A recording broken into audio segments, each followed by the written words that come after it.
tem Galo, últimas de mercado, bastidores, finanças e muito mais. Fala aí pessoal, sou Jorge Nicola, bem-vindos a mais um vídeo do canal, sempre bom ter vocês por aqui, sem perder tempo, pedir para deixar like, se inscrever no canal e ativar as notificações. Preciso falar agora sobre o Clube Atlético Mineiro. O Galo não para de contratar. Nessa quarta-feira anunciou a chegada de Alexander e Portilha pode ser o próximo. Volante colombiano de 26 anos de idade, pertence ao Tajeres. O Portilha já aceitou a oferta do Galo, proposta que faria dele dono de um salário 3 vezes maior do que o atual. O grande problema é o acordo com o Tajeres, que colocou inclusive uma data limite para a negociação ser concretizada. Se o Atlético não apresentar as garantias bancárias que o Tajeres exige até a noite dessa quarta-feira, a negociação será suspensa. O Tajeres desconfia da capacidade de pagamento do Atlético, até por conta de todos as últimas situações de não pagamento feitas pelo Atlético. Vale a lembrança de que na semana passada jogadores do Galo chegaram a fazer notificações extrajudiciais. O caso do Rony, o mais grave de todos, ele procurou a justiça pedindo a rescisão do contrato.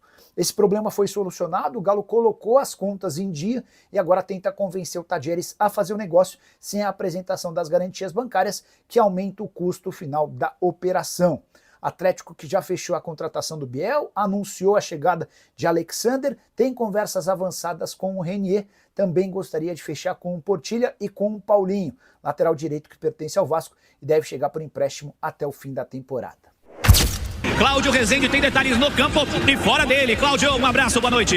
Alô, Cirilo, um abraço a vocês. 6 horas e 55 minutos, frio aqui na cidade maravilhosa, 18 graus. Então, vento no Rio de Janeiro e acompanhamos há pouco a chegada aqui da delegação do Atlético.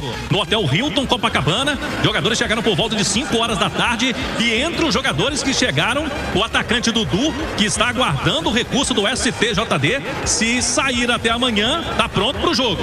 Por enquanto, o Dudu não tem condições de enfrentar o Flamengo, porque tem que cumprir a suspensão imposta pelo STJD. E também o volante Alexander teve nome publicado no BID, agora no fim da tarde, veio lá do futebol da Arábia, hoje fez trabalhos internos, não foi a campo, mas com o nome no BID, Cuca pode promover a estreia do Alexander, novo reforço do Atlético, está aqui com a delegação também. E o Galo acaba de confirmar, João Vitor Cirilo, a negociação, agora é oficial. O volante lateral Rubens, o polivalente Rubens, está negociado, mesmo vai jogar no Dinamo de Moscou da Rússia, um valor aí cerca de 10 milhões de euros. Agora o jogador que já vinha ficando fora dos últimos jogos se despede oficialmente do Atlético. E amanhã, viu, Cirilo, já tem muitos atleticanos por aqui, a turma na porta do hotel dizendo que amanhã é guerra, é um jogo sempre de muita rivalidade. E aí Itatiaia vai contar tudo. Amanhã no Maraca de novo, Copa do Brasil, Galo e Flamengo, Cirilo. Às 21h30 no Maracanã, teremos o primeiro confronto das oitavas de final da Copa do Brasil, Flamengo e Atlético, como eu disse, 21h30. A delegação do Atlético viajou para o Rio de Janeiro e teve um encontro com a principal organizada do clube, a Galocura. O Hulk conversou ali com os torcedores, jogadores desceram do ônibus antes de seguir para o aeroporto de Confins. Sobre isso e muito mais, daqui a pouquinho o Cláudio Rezende, que já está lá na cidade maravilhosa, vai chegar e vai trazer as informações do Galo. Só que antes de começar o nosso pacotão de notícias, eu tenho um recado especial para você, que é da TIM. É isso mesmo, TIM Ultra Fibra. Você vai lá, assina o pacote por R$ 119,90 e vai ganhar Globoplay. É isso mesmo, você não ouviu errado não. R$ 119,90 o pacote e de quebra leva o Globoplay. Recado dado, e depois da vinheta chega Cláudio Rezende falando tudo o que aconteceu no Galo nesta quarta-feira. É isso, estamos aqui no Rio de Janeiro, porta do Hotel Hilton, local de concentração do Galo. O time chegou há pouco e com novidades. Já está no bid o volante Alexander e ele pode aparecer, pode estrear nesta quinta-feira no duelo contra o Flamengo pela Copa do Brasil. Alexander, que chegou hoje, fez um trabalho já com os colegas, né, na cidade do Galo e estando pronto para o jogo, pelo menos para entrar durante a partida. Volante que assinou o contrato até o fim de 2029. Ex-jogador do Fluminense, estava no Al Ahly da Arábia Saudita. E na chegada dele, em entrevista ao Henrique André, na terça-feira pela manhã, ele disse que está pronto, que colocava-se à disposição aí do técnico Cuca. Vamos ver agora com o nome dele no bid, como que vai ser o aproveitamento deste jogador. O atacante Dudu chegou aqui também, só que no caso do Dudu ele está esperando a questão do efeito suspensivo, né? O julgamento da liminar que ele tentou no STJD nas últimas horas.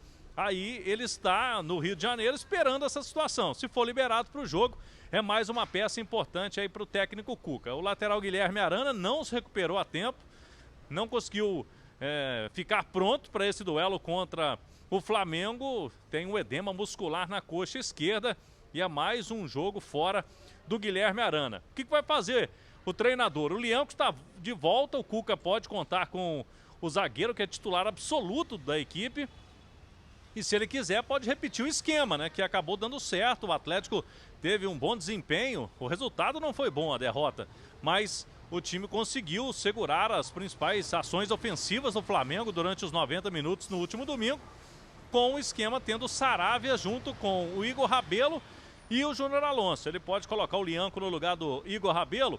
É uma possibilidade real. E aí, tendo no meio campo ali o Gabriel Menino, na ala pela direita, o Gustavo Scarpa fechando a ala esquerda, os dois volantes pelo meio, Alan Franco e o Fausto Vera, e uma linha de 3 atacantes, o Coelho, o Rony e o Hulk. Possibilidades. O técnico Cuca surpreendeu no último jogo. Vai surpreender de novo com outro esquema, com uma outra ideia para essa partida? São 90 minutos iniciais.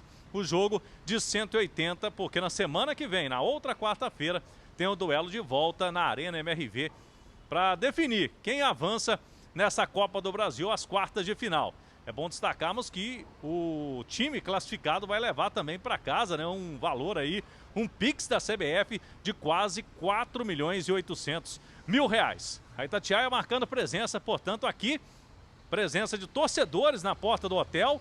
E tivemos, né, na saída do ônibus lá na Cidade do Galo, presença de membros da torcida organizada Galoucura, que conversaram com o Vitor, com o Hulk, né, que falaram por parte dos jogadores, né, da comissão técnica do Atlético, né, do lado de cá, do lado da Galoucura, todo mundo pedindo um empenho máximo, que o Atlético possa reagir e que esse jogo é o mais importante da temporada, né? Foram que os torcedores foram, eles foram lá dar esse apoio, mas também uma certa cobrança pelos resultados ruins recentes do Galo, principalmente no Campeonato Brasileiro.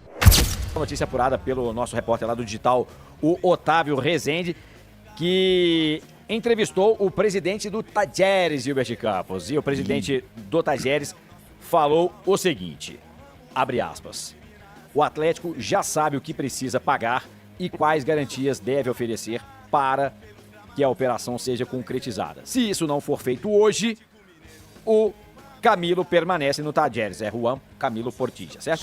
O Tajeres pediu garantias por causa da quantidade de problemas econômicos que o Mineiro tem. Se não for resolvido hoje, ele permanece no Tajeres. E completou o presidente do time argentino. Não se deve um só peso a nenhum jogador. Para que o Camilo saia, o Mineiro precisa oferecer garantias na compra. Se isso não for definido hoje, ele permanece no Tajeres, matéria que está no portal rede98.com.br também, nas nossas redes sociais, @rede98oficial. E aí, Gilberto Campos, qual é a sua esperança? Procurado pela reportagem, a assessoria do Galo disse que o Galo não comenta especulações a respeito de transferência. O cara deu uma zoada aí, né, velho? Do momento do Galo, de dívida de salário, quando ele fala não devemos... É porque saiu uma... Isso aí é uma alfinetada. Não, é porque saiu uma matéria... Você falar isso? É porque começou a sair algumas matérias que o Tajeres estava devendo, que o rapazinho lá estava com alguns salários e algumas coisas atrasadas, entendeu? Por isso que ele falou, lá não está se devendo nenhum peso, porque estava falando que os jogadores lá, também assim como no Mineiro, estavam com salários atrasados. Então o cara só ia sair do fogo para cair na frigideira. Mas ele tá pedindo garantias, dizendo, problemas financeiros no Mineiro. Ó, garantias. O fato é que o Portillo tá lá, forçando a barra pra sair, tá publicando mensagens no Instagram, dizendo lá que o clube tá tirando, sei lá, o direito dele de sair, enfim, falou um monte, e o jogador tá batendo o pé e quer sair. Cara, eu sei que lá na Argentina as coisas funcionam diferente, né? Que aqui o jogador bate o pé pra sair e acaba saindo. Mas você não viu o Judas? Acaba saindo. Lá não é bem assim. Agora, o Atlético parece que não tá tão difícil assim de contratar o Portillo, não. O jogador quer. O problema, Iguinho, é que a informação que a gente tem também é que o o Tadjeres já mudou a negociação 2, 3 vezes. Ô, Gil, Cada hora muda, eles cada hora fazem pede um isso lá negócio. direto. Ele falou que Igual foi com o zagueiro que o Cruzeiro queria. Com o Vélez lá. Ele falou que as Vélez. cartas estão na mesa. Então vamos lá. Se não for hoje, não vai nunca mais. Pronto. Acabou, sem Simples, sofrimento. pronto. Sabe, sem sofrimento. O atleta, e exigir garantia de pagamento. Gente, qualquer idiota que tá vendendo qualquer coisa, mesmo gente com dinheiro, exige. Então, assim, se eu vou vender um carro pro padrinho, e ele... Ainda mais pro padrinho. Ainda mais pro padrinho, né? Eu pago. O padrinho, ele vai me pagar, mas eu tenho garantia de pagamento que ele vai me pagar. Ou seja, um empréstimo bancário, uma garantia bancária, uma garantia pessoal. Então, nisso aí é tranquilo, viu, Gilberto Campos? Acho que se o problema for só a garantia, o meu filho, vovô vira e fala, lá, a garantia sou eu e acabou. Aí o cara vira e fala assim, ó, aqui, ó, esse aqui, sabe que esse cara aqui? Então, já ouviu falar na revista Forbes? Então, ele é um dos... Ele é o dono da revista? Mais ricos do mundo, do Brasil, então, Só não liga pros caras do Cuiabá. Aciona a garantia, mais cedo ou mais tarde vai ser pago. Assim como o Cuiabá também vai ser pago quando sair o resultado do processo que o próprio Cuiabá entrou com ele na CNRD. Ponto pacífico. Avisa pros Fica usando essas babaquices aí, dessas conversas pra querer zoar, mas passa desinformação. O Não sou Atlético eu não tá não, devendo filho. o Cuiabá. O Cuiabá entrou Não na sou eu justiça, não. na CNRD, cobrando um valor, o Atlético discordou desse valor. O dia que for definido e decidido pela CNRD, tem que pagar 2, 3, 4, 10, o Atlético vai pagar e acabou. E não tem como não pagar, porque se não pagar, vai ter transfer ban, vai ter proibição de inscrição de jogador, vai ter os caras 4. É assim como você gosta de falar que os outros passam desinformação, como você passou ao dizer que o Cuiabá não quis receber, que o Atlético quis pagar, não. Tinha um contrato, nesse contrato dizia que o Cuiabá receberia X a mais, caso o Atlético não pagasse na data Y. O Atlético não pagou na data Y, o Cuiabá não é obrigado a receber, Pronto, não. Ele tem que receber o mas valor que mas está aí em você está contrato. distorcendo e talvez tenha entendido errado, então deixa eu explicar para que você entenda direito. Opa. O Atlético quis pagar de uma forma diferente daquela do contrato que ele atrasou. Ele quis pagar. O Cuiabá não aceitou, executou o contrato. A discussão está na tá CNRD. certo. Acabou. É o que tá Ponto certo, pacífico. Tá lá discutindo. O dia que sair a decisão, vai ser pago. Eu quero análises do Edu Panzi e da Nath Fius. A expectativa, Edu, pro jogo depois do que nós vimos no fim de semana, em que o torcedor, de modo geral, ficou satisfeito com a produção do time. É evidente que o resultado não, mas a produção agradou. Se repetir a dose, dá pra ter uma melhor sorte, quem sabe trazer um melhor resultado do Rio de Janeiro, Edu? Sem dúvida, né, Thiago? O Atlético teve um bom desempenho agora. O Cuca, ele surpreendeu, né? A formação, o modo de jogar, a função de determinados jogadores. E se repetir, não há mais surpresa. O Felipe Luiz certamente estudou no intervalo mesmo. Ele já fez algumas alterações, tirou a Arrascaeta por conta da marcação individual. Foi muito bem feito em cima do Uruguai, que praticamente foi anulado. Então, pode ser que o Felipe Luiz tenha encontrado ali o antídoto, né? Para aquilo que o Cuca levou para o jogo do final de semana. Mas, se ele quiser repetir, certamente o Lianco volta. Aí fica a dúvida. Sai o Igor Rabelo? Pode sair o Igor Rabelo para a volta do Lianco, mas pode manter um trio de zagueiro de origem e tirar um jogador de meio. Você tiraria o Gabriel Menino, por exemplo, liberaria o Scarpa, o Alonso fecharia como lateral pela esquerda, fazendo uma saída de 3 como zagueiro, o Saravia fecharia a lateral, seguiria fechando a lateral pela direita, tendo o Igor Rabelo centralizado, né? O zagueiro da sobra, protegido, sem precisar correr para trás, como aconteceu no final de semana. Então são possibilidades que o Cuca pode levar para a partida. Imagino que ele vai fazer algo muito próximo. E imagino que o Cuca tenha pensado o que fazer na segunda etapa. O problema do Atlético foi o segundo tempo, e não foi defendendo, foi atacando. O Atlético teve uma queda de produção atacando, porque defender ele continuou tirando espaço do Flamengo, que seguiu tendo dificuldade e só finalizou na bola parada. No segundo tempo, o Atlético não conseguiu atacar mais porque a turma da frente cansou, pregou. Coelho, Hulk, Rony. Então o Cuca precisa arrumar uma alternativa para quando essa turma cansar, para que não se repita o que aconteceu no final de semana, que o Atlético praticamente não incomodou o Flamengo na segunda etapa. Ô, Nath Fiuza, a gente sabe que no mata-mata você muda um pouco da estrutura até psicológica, né? Porque não vai se definir tudo naquele jogo. Falamos ainda há pouco do CRB voltar vivo, né? Ter o jogo da volta ao Atlético em padrões diferentes. Acho que o Atlético enfrenta o Flamengo em condição de igualdade, mas voltar vivo também pesa na hora de montar, de armar e de definir esse time do Galo.